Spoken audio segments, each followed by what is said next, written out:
Let us know when you are ready. Hello? Hello?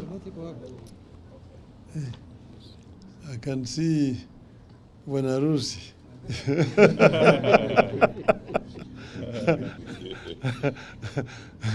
Nitakuja kunywa mbuzi.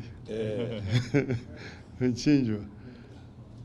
Now, ladies and gentlemen, this is the Central Committee meeting of ODM, which has met most of this morning.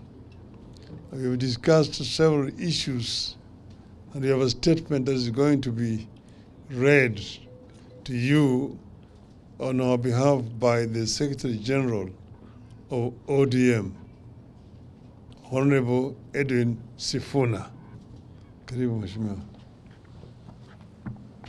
Thank you, Excellency. Good afternoon, everyone.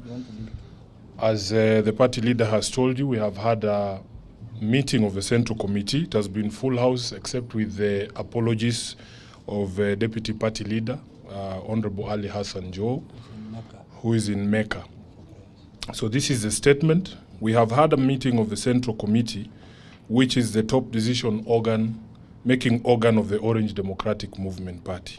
This meeting took place against a backdrop of ongoing efforts to reinvigorate the party through various activities, including but not limited to the holding of grassroots elections. There are also a number of emerging and running national issues affecting Mwananchi, among them the crisis in the health sector as manifested in the ongoing doctor strike, the crisis of funding in our schools and colleges, and the scam of subsidized fertilizer. The committee meeting therefore took stock of the state of the party and that of the entire nation. A key issue canvassed at this meeting is the dire state the party finds itself in as a result of a government-instigated denial of funding. The political parties fund was established to enhance democracy by promoting active participation by individuals in political life. Among other things, it is meant to cover election expenses of the political parties and broadcasting of the policies of the political parties. Unfortunately, this fund has become the death knell of parties it was meant to support. Since coming to office, the Kenya Kwanza regime has pursued a deliberate policy of denying funds to political parties, effectively crippling their operations. Key activities, including the planned elections, party elections, become challenging to plan and execute because of the regime's refusal to release funds to political parties. Clearly, the aim is to kill all political parties except UDA. We demand, therefore, that the funds be immediately released to parties in amounts and the manner stipulated in law. Be that as it may, the committee has resolved to kick off the party grassroots elections on the 27th of April 2024. The exercise will be staggered as follows. On the 27th, we shall have the exercise in 3 counties, namely Kwale, Busia, and Siaya. Then on the 29th, we shall have grassroots elections happening in Kajiado, Migori, and Wajir counties. And on 30th of April, we shall have the exercise in Kisii, Vihiga, and Murang'a counties. A further timetable covering the next batch of counties shall be released in due course. On rebuilding, rejuvenation, and reforms, the committee agreed on the need to continually grow ODM into a party that is strong both structurally as well as ideologically, with ability to provide effective leadership on local, national, and international affairs. In this regard, we agreed to continue with the ongoing membership registration, while at the same time working on the grassroots and national elections. With pride and satisfaction, the committee took note of the ongoing preparations by various leaders and members to vie for various positions. We have noted immense interest in the party. We are particularly encouraged by the number of young men and women who have expressed a desire or an interest in vying for various leadership positions within ODM. It is the greatest assurance that the party has a future and is still seen as a viable tool for national leadership. We encourage our members to pursue their ambitions with a sense of responsibility to strengthen and not weaken our unity and solidarity, and to focus all our attention and energy on that big and main task of any political party, which is to take power. We therefore agreed not to allow election activities to be the source of divisions or cause cracks in ODM. The elections must be seen as a friendly match and not a do-or-die affair. We deliberated on the developments in other political parties and their implications for the nation and for democracy.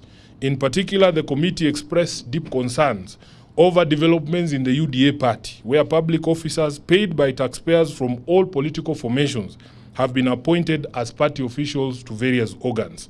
We are staring at the return of the party state system last seen in the 1980s, where party leaders and public servants were one and the same thing.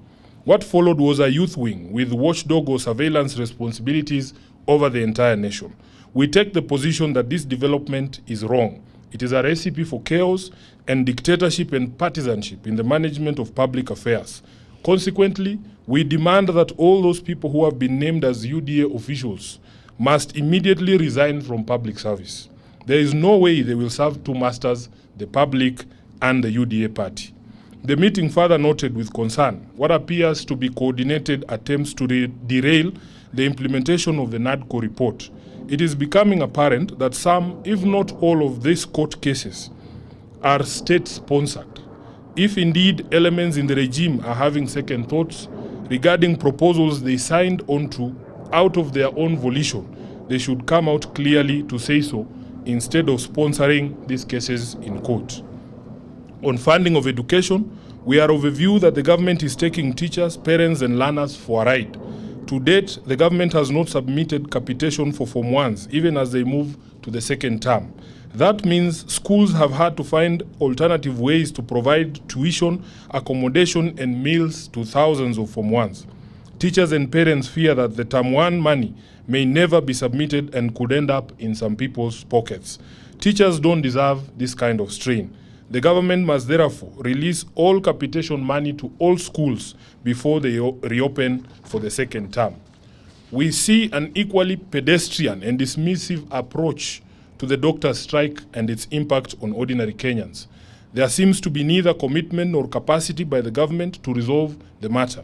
We take the position that government must immediately respect and implement the 2021 court ruling which directed the Ministry of Health and the 47 county governments to implement the basic salary as per the agreed, signed and registered collective bargaining agreement of 2017-2021.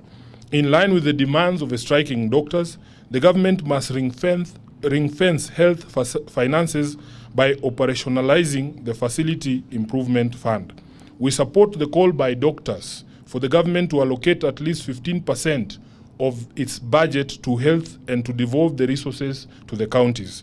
We equally support calls by doctors for annual and incremental recruitment of doctors and other healthcare workers until the country attains the recommended levels of staffing for various levels of facilities. That is what the government does with teachers, police, and military. Finally, we have reviewed one of the most dubious scandals running in the country currently, the scandal of fake fertilizers being distributed to farmers by government agencies and also being disowned by those same agencies within government. It is a scam that goes to the heart of our very survival as a nation. Coming right in the middle of a planting season, the presence and distribution of fake fertilizer and seeds is nothing more than economic sabotage. We therefore reiterate that heads must roll. Officers at the Ministry of Agriculture and those at the Kenya Bureau of Standards and the National Cereals and Produce Board, who have direct responsibility for fertilizer, seeds, and certification, must immediately quit their positions and pave way for proper and professional investigations. Those found to be responsible for these criminal activities of supplying fake seeds and fertilizer must be charged with sabotage and engagement in organized criminal activity. The government must immediately devise new ways to procure, secure, and distribute quality fertilizer and seeds to farmers who are running out of time.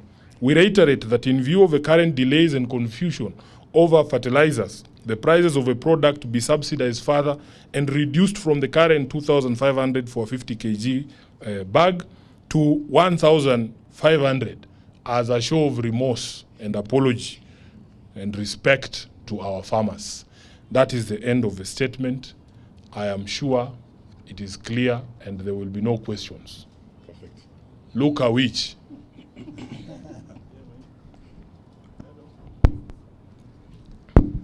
My name. Yeah, too. Somebody would ask, like, if you are conducting election on 27th, which body is going to oversee this election, given that you have disbanded your NEB and the steering committee is not yet properly constituted? 2, are you going to do a manual election? Well, first of all, I wish you would know that as a committee,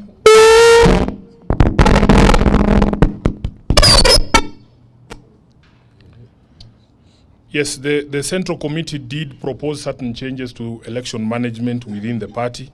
Those proposals were sent to the legal committee, who have drafted the necessary amendments to our instruments.